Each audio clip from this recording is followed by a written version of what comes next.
یا ذل قوت المتین یا راحم المساکین یا ارحم الراحمین۔ اب کہا جب پڑھتے ہیں اللہ غیب سے ہماری ضرورتیں پوری کر دیتے ہیں، جب پڑھتے ہیں جانور آتے ہیں دودھ دے جاتے ہیں، پانی ہمیں مل جاتا ہے، کھانا ہمیں مل جاتا ہے۔ اس ویرانے میں ہم نے اس دعا سے کھانا بھی لیا، پہننا بھی لیا، سونا بھی لیا۔ درندے ہم سے محبت کرتے ہیں، اس دعا کی برکت سے اللہ نے ان کے دلوں میں ہماری محبت ڈال دی۔ تو کیسا زبردست عمل ہے، کیسا طاقتور عمل ہے۔ اور ایک چیز بتاؤں، صحت و فٹنس کے لیے نا اپنے کھانے میں پودینے کا استعمال ضرور کیجیے گا۔ پودینہ آپ کو الرجی سے بچائے گا، جسمانی بیماریوں سے جہاں وہاں فوڈ پوائزن سے بچائے گا۔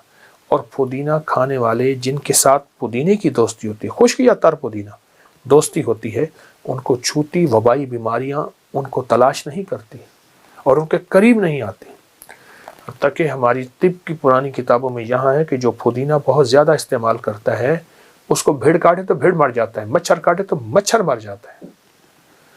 پودینہ معدے کے لیے، جسم کے لیے، الرجی کے لیے، فٹنس کے لیے اور حسن و جمال کے لیے لاجواب چیز ہے۔ یہ آپ نیٹ کی دنیا اٹھا کے دیکھیں کہ پودینے کا حسن و جمال کے ساتھ کیا تعلق ہے، ہمارے چہرے کے ساتھ، ہماری خوبصورتی کے ساتھ کیا تعلق ہے۔ تو پودینہ بھی ساتھ ضرور استعمال کیجیے گا انشاءاللہ۔ ہمیں روحانی جسمانی دونوں فٹنس چاہیے، اس لیے کہ ہم بڑھ چڑھ کے اللہ کی عبادت کریں، اللہ کے بندوں کی خدمت کریں۔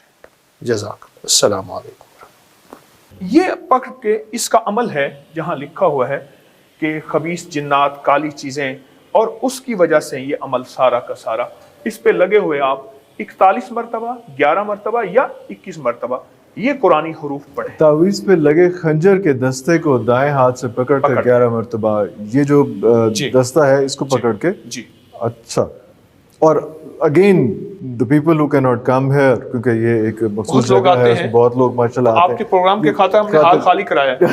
اللہ اکبر جی، وہ میں بالکل دیکھ رہا ہوں سارا، وہ سارا کیا۔ اچھا، ویسے یہ روزانہ کا ہوتا ہے یا صبح شام؟ یہ ادروائز صرف جمعرات کا نہیں ہے، یہ روزانہ کا ہے۔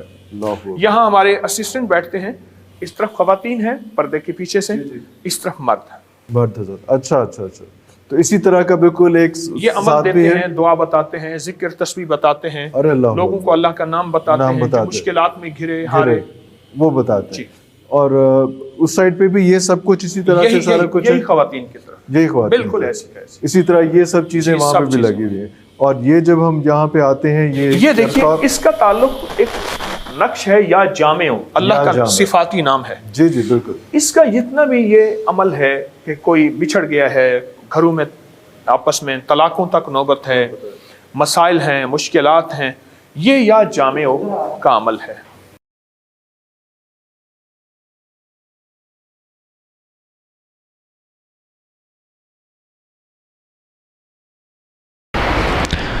ہمارے ایک بزرگ گزرے ہیں بڑے اللہ والے، وہ ہر شخص کو استغفار بتاتے تھے اور استغفار کا تعویذ لکھ کر دیتے تھے کہ اس کو گھول کے پی لو، گلے میں ڈال دو، یوں کر دو، یوں کر دو۔ ہر شخص کو استغفار بتاتے تھے۔ کسی نے پوچھا آپ ہر شخص کو استغفار بتاتے ہیں؟ فرمایا کہ آسمان سے روزانہ خیر بھی اترتی ہے، شر بھی اترتا ہے، بلائیں بھی اترتی ہیں، مصیبتیں بھی اترتی ہیں اور برکتیں بھی اترتی ہیں، اور وہ ہمارے گناہوں کے بقدر اترتی ہیں۔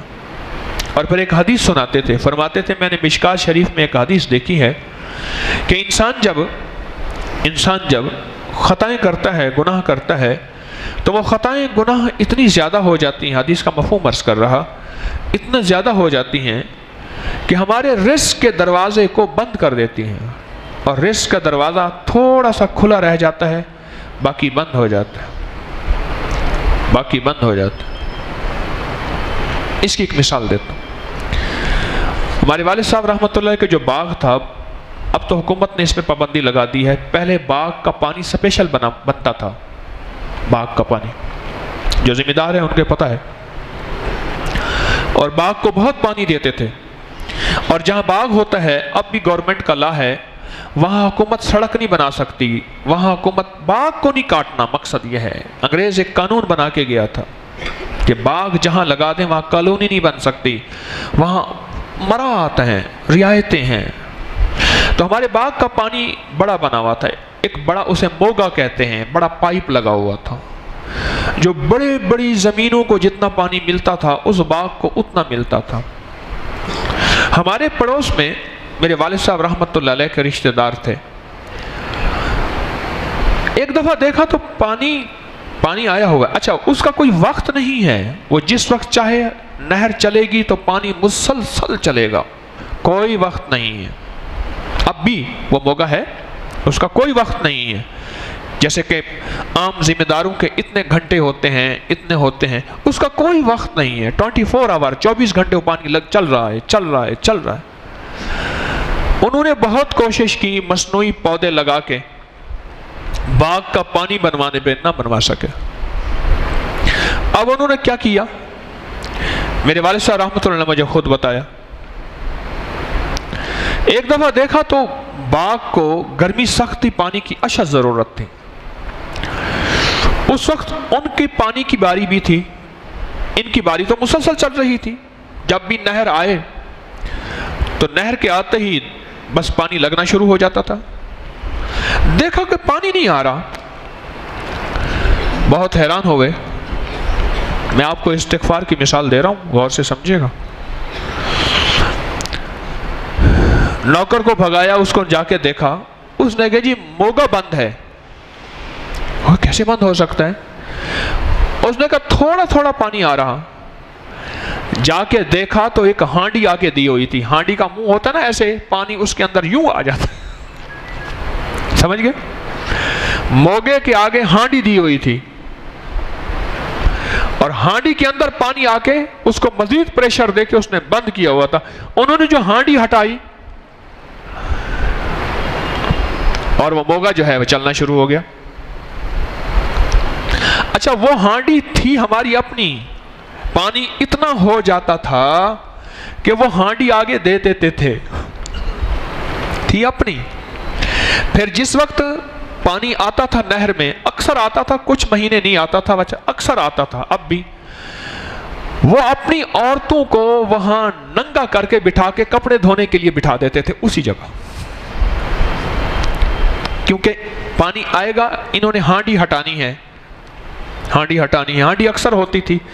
اب ہانڈی ہٹانے کے لیے یہ بندے کیسے آئیں گے؟ جب بندے آئیں گے ہی نہیں، کیونکہ عورتیں بیٹھی ہیں کپڑے دھو رہی ہیں اور وہ بیچاری جس حالت میں بیٹھی ہیں، اسپیشل ان عورتوں کی ڈیوٹی لگتی تھی. رزق کے دروازے جب بند کرنے ہوتے ہیں، پانی کے دروازے جب بند کرنے ہوتے ہیں، یہ چالیں میں آپ کو بتا رہا ہوں، یہ انداز بتا رہا ہوں. اب حدیث مبارک پھر سنیے.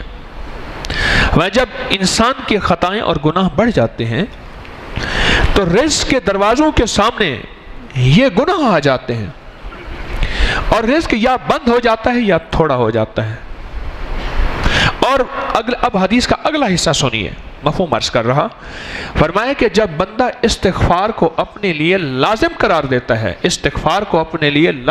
دیتا ہے تو یہ استغفار ان گناہوں کا ازالہ بن جاتے ہیں، ان گناہوں کو ختم کرنے کا ذریعہ بن جاتے ہیں اور رزق کے دروازے کھل جاتے ہیں. اور جب رزق کے دروازے کھلتے ہیں، اللہ عطاؤں اور بارشوں کی اور رحمتوں کی اور کرم کی اپنی خاص نزول اور بارش کرتا ہے اور اللہ اس کے لیے وسعت، عافیت اور برکت کے دروازے کھول دیتے ہیں. آگے سے ہانڈی ہٹ جاتی ہے. جب ہانڈی ہٹ جاتی ہے تو اتنا چوڑا موگا، تو اس میں سے پانی کا فلو آتا ہے، اتنا پانی آتا ہے کہ سارا باغ ایسے تر بتر ہو جاتا ہے اور اس کا ثمر ٹھیک ہوتا ہے. اس پودوں کو، یعنی آم کے درختوں کو مطلوبہ چیز پانی مل جاتا ہے. جس وقت استغفار آئے گا وہ ہانڈی ہٹ جائے گی جس نے پانی کو بند کیا ہوا ہے، اور جب پانی بند کیا ہوا ہے وہ ہانڈی ہٹ جائے گی اور پھر اللہ غیب سے دروازے برکت کے، عافیت کے، کرم کے کھولیں.